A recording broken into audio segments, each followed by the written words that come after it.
परीक्षा नहीं हुई, लेकिन आज नहीं तो कल होगी। ये कोरोना महामारी आज नहीं तो कल जरूर खत्म होगी। स्कूल कॉलेजेस कभी ना खुलें, ऐसा नहीं होगा। अभ्यास करते रहोगे तो कोई पछतावा नहीं होगा। कोरोना महामारी के चलते इस समय स्कूल और कॉलेजेस बंद पड़े हैं, जिसके चलते विद्यार्थियों में पढ़ाई के प्रति लापरवाही देखी जा रही है। इसी को देखते हुए मुंबई के एक स्कूल में हमारे पुराणों में लिखित एक कहानी सुनाई गई और विद्यार्थियों को इस कहानी के जरिए एक मैसेज दिया गया, एक सलाह दी गई। कहानी ये थी कि एक बार भगवान इंद्र किसानों से नाराज हो गए और उन्होंने घोषणा कर दी कि 12 साल तक बारिश नहीं होगी, आप फसलों को नहीं उगा पाएंगे। भगवान इंद्र से किसानों ने विनम्रता पूर्वक विनती की। किसानों की विनती को देखते हुए इंद्र ने बड़ी चालाकी से बारिश न होने का सारा श्रेय भगवान शिव के ऊपर डाल दिया और कहा कि बारिश तभी संभव है जब भगवान शिव अपना डमरू बजाएंगे। लेकिन इंद्रदेव भगवान शिव के साथ पहले ही गुप्त रूप से चर्चा कर चुके थे और उनसे किसानों के साथ सहमत नहीं होने के लिए भी अनुरोध कर चुके थे। जब किसान भगवान शिव के पास बारिश के लिए विनती करने के लिए गए तो उन्होंने भी कह दिया कि बारिश तभी होगी जब मैं 12 साल बाद अपना डमरू बजाऊंगा। निराश होकर वापस लौटते किसानों ने 12 साल तक इंतजार करने का फैसला किया। लेकिन उनमें से एक किसान वापस लौटकर नियमित रूप से अपना काम कर रहा था, खेती कर रहा था, यहाँ तक कि बीज भी बो रहा था। अन्य किसानों ने यह देखकर उस किसान का मजाक उड़ाना चालू कर दिया। कुछ किसानों ने उससे पूछा भी कि आप अपना समय और ऊर्जा क्यों बर्बाद कर रहे हैं, जबकि आप जानते हैं कि 12 साल तक बारिश नहीं होने वाली।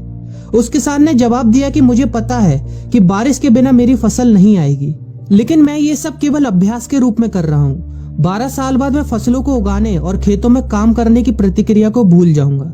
शरीर की काम करने की आदत छूट जाएगी और शरीर आलस का शिकार हो जाएगा।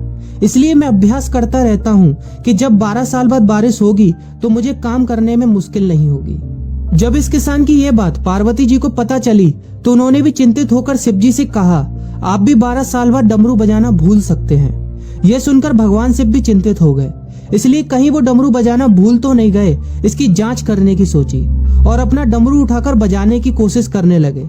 कोशिश करते हुए जैसे ही डमरू से आवाज आई वैसी बारिश होने लगी और जो किसान नियमित रूप से अपना काम कर रहा था उस किसान का खेत फसलों से हरा भरा हो गया। लेकिन बाकी सभी बारिश का इंतजार करते किसानों को पछतावा हुआ, क्योंकि उन्होंने अभ्यास करना भी छोड़ दिया था। इसी तरह 2 सप्ताह बाद, 2 महीने बाद या 2 साल बाद लॉकडाउन समाप्त हो जाएगा।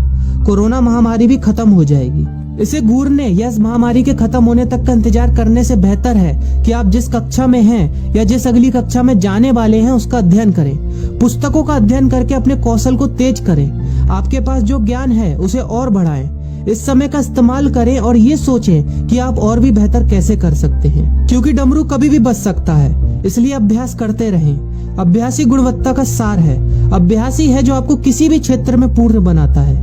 अगर आप अपनी पढ़ाई के प्रति लापरवाही छोड़कर अभ्यास करते रहेंगे तो जब काम करने का समय आएगा, जब भी परीक्षा देने का समय आएगा, तो आप हर चुनौती और अपने हर क्वेश्चन का जवाब देने के लिए तैयार रहेंगे।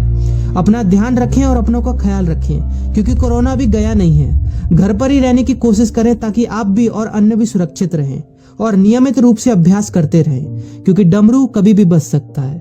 वीडियो अच्छी लगी हो तो वीडियो को लाइक और अपने फ्रेंड्स के साथ शेयर करना मत भूलिएगा।